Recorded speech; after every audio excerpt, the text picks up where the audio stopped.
Now, let's hear Maje. He was actually my first customer, and he is a great friend and a partner in Africa. So, aside that, he's also an entrepreneur, investor. He's involved in the real estate world. So, Maje, let me make you the host so you can present yourself and share with us some insights about Africa. Maje, can you hear us? Yeah, I can hear you.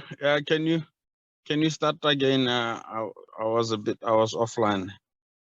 Yeah, I was presenting you. I was saying to the audience that actually you are my first customer and you are one of my dearest friend and partner in Africa. And aside of that, you are an investor and a real estate guru and also a respected entrepreneur there in the southern part of the continent. So if you can share with us your presentation, thank you so much for joining. Thank you very much, Radu, and the participants.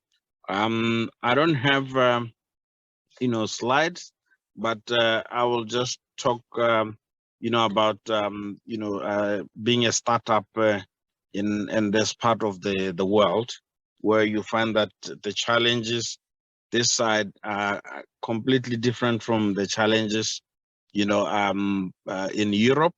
And you find that sometimes we develop solutions in Europe and we expect them to be suitable for the African market. So, and then when you get here, you find that the adoption of those products are, is not vast. Why? Because they're not suitable, or you are not solving the problem which is in our kind of market. So you find that my business journey started maybe 22 years ago, primarily in real estate, and then I've moved verticals also into technology, because you find that technology helps us to solve a lot of problems quicker and at an affordable rate. And with the level of mobile penetration this side, it is much cheaper to reach your audience, unlike let's say if you want to reach them through laptops or desktops. That is not the easiest way of reaching our audience here. And then also you find that with applications, here most of the applications which are successful, they are highly subsidized. Why? Because bandwidth in our market is very expensive. I mean, I know that in your market you're already talking of 5G and all these things. Here we are still behind in in 5G. So whatever bandwidth that you want, it's a bit expensive for users. So there's always a subsidy from the mobile operators to enable their platform to be pushed. So those are some of the things that if you are an entrepreneur or a startup and you want to venture into the African market or in the Southern African market, you need to understand these things, because they can be stumbling blocks in your in how you do business or how you penetrate the market. And then also you find that you need to understand the culture of doing business here, because it's unlike in Europe or in America, where the market is advanced and people understand CRM, people understand commitments, they understand. But here the life cycle or the cycle of doing business and closing deals can be very long. So you really need to understand the culture. If you don't understand the culture, at least have somebody on the ground who understands the culture. It's not like if you come with a product and the product is good as per your definition, the market will adopt it. So those are some of the the dynamics that I mean, a lot of especially startups which are based in Europe, they face those challenges here. Only big behemoths, I mean, they have managed to come in here.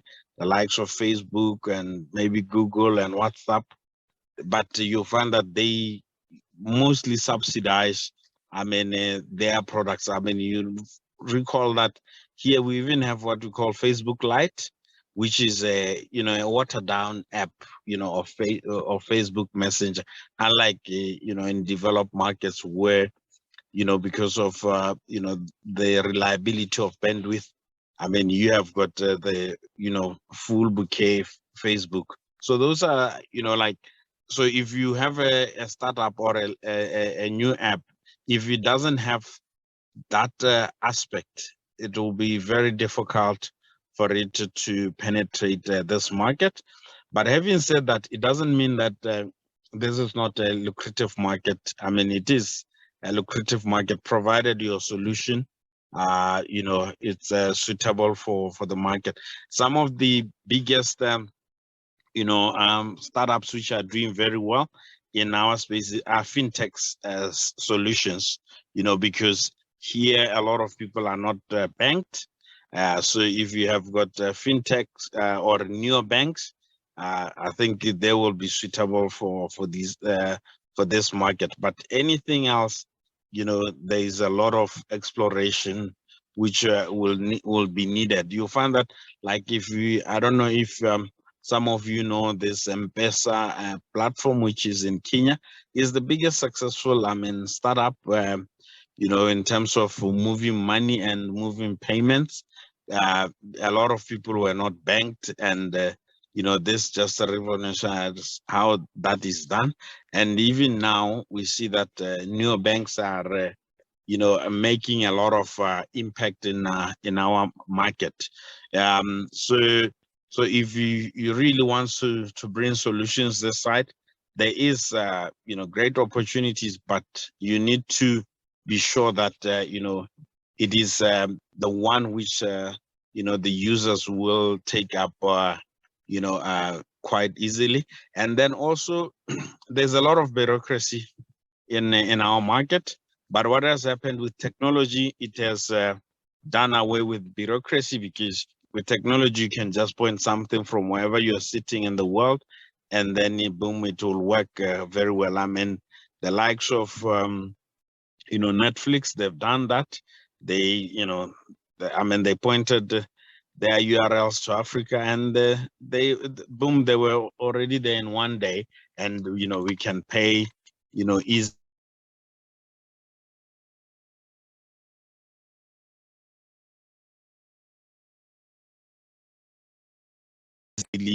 for that kind. But previously it was a privilege to technology things. Hello, can you hear me? Radu? Yeah, Hello, Radu? we can hear you, Maje. Okay. Thank you. All right. Now I just wanted to make sure that I'm audible here. Yeah, so that is one of the areas that technology has helped address, bureaucracy. We have quite extensive bureaucracy, and it can bottle, how business, especially startups. You need something which is agile and fast, and then you are able to to scale. But the opportunities are still there, and I don't think they're gonna go away anytime soon.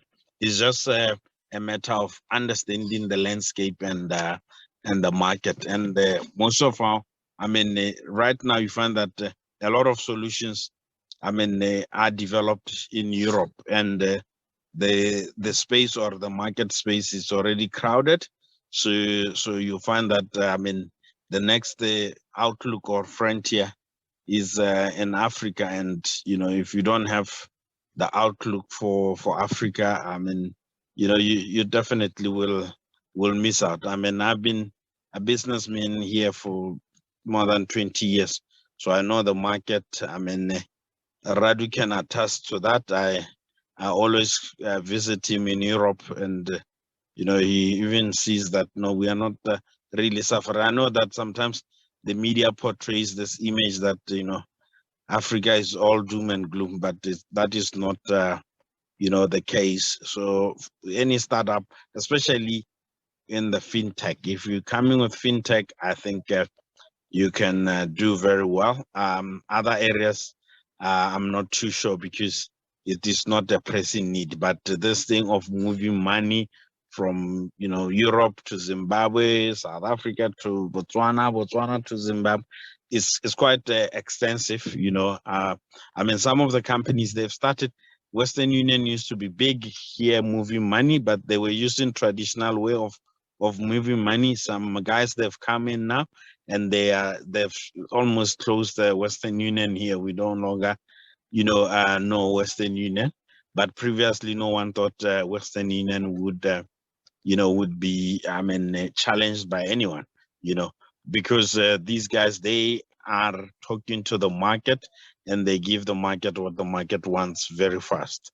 So I think with that, I've really shed light into maybe opportunities or doing business in Africa, especially as a startup. I mean, the market where there's a lot of activity for startups, you find that Nigeria, Kenya, and South Africa, these are big markets for startups, and the money are coming in from overseas. Funders are excited to fund startups which are based in Africa, and most of these startups, some of the guys who start them are from UK, America, so it doesn't necessarily mean they've been started by Africans or guys based in Africa. It's just guys who out of developed markets who can smell an opportunity, and then they are able to raise money easily, and grow their startups.